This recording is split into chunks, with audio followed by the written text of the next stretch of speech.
I'm Amy. Welcome back, and today I am talking about the new James Bond movie, No Time to Die, James Bond 25, the finale in the Daniel Craig Bond franchise, Bond series.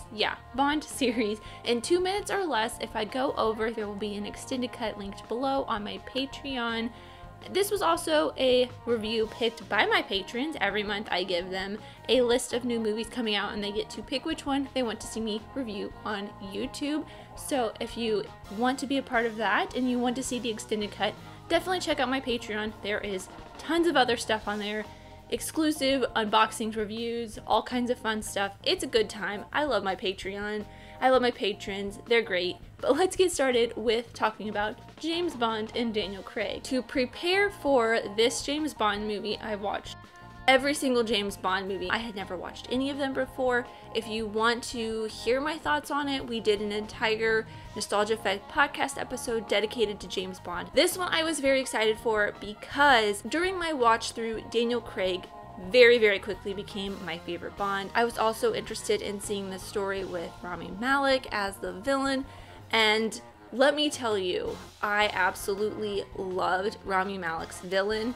The first time you see him, it is absolutely terrifying. It's a literal jump scare that you see him. And speaking of jump scares, there are quite a few good jump scares within this movie. Also, really loved Ana de Armas in this. She's only in for maybe 15 minutes. I'm glad to see her in more of a kick-ass role, and hopefully maybe she will reprise her role in the next Bond series with the new Bond, which would be really cool. And speaking of the new Bond, we don't know who it is yet, but I really did love having Lashana Lynch as a female 007. I was blown away by her. She is so good, so stylish, so sleek. I can't wait to see who the next Bond is. I am incredibly invested in this franchise now, but I would love to see Lashana Lynch play the next James Bond. And of course, I have to talk about the Bond song at the beginning. This one was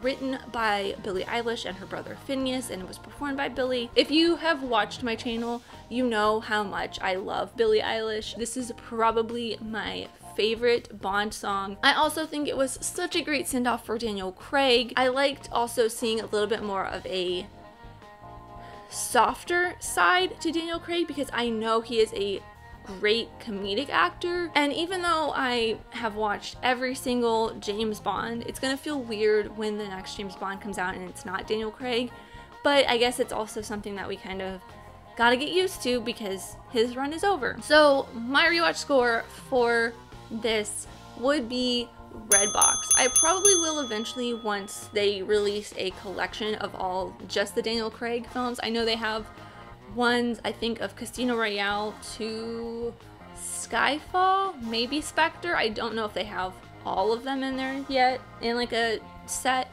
but I will probably purchase a box set of the entire Daniel Craig collection when it comes out. But this one, I think all of them really, except for maybe Skyfall, fall into a Redbox rewatch score for me, because Skyfall I think is one that I could rewatch again because I liked a lot about that film. Yeah, let me know what you guys think of the final Daniel Craig James Bond film, No Time to Die, in the comments down below.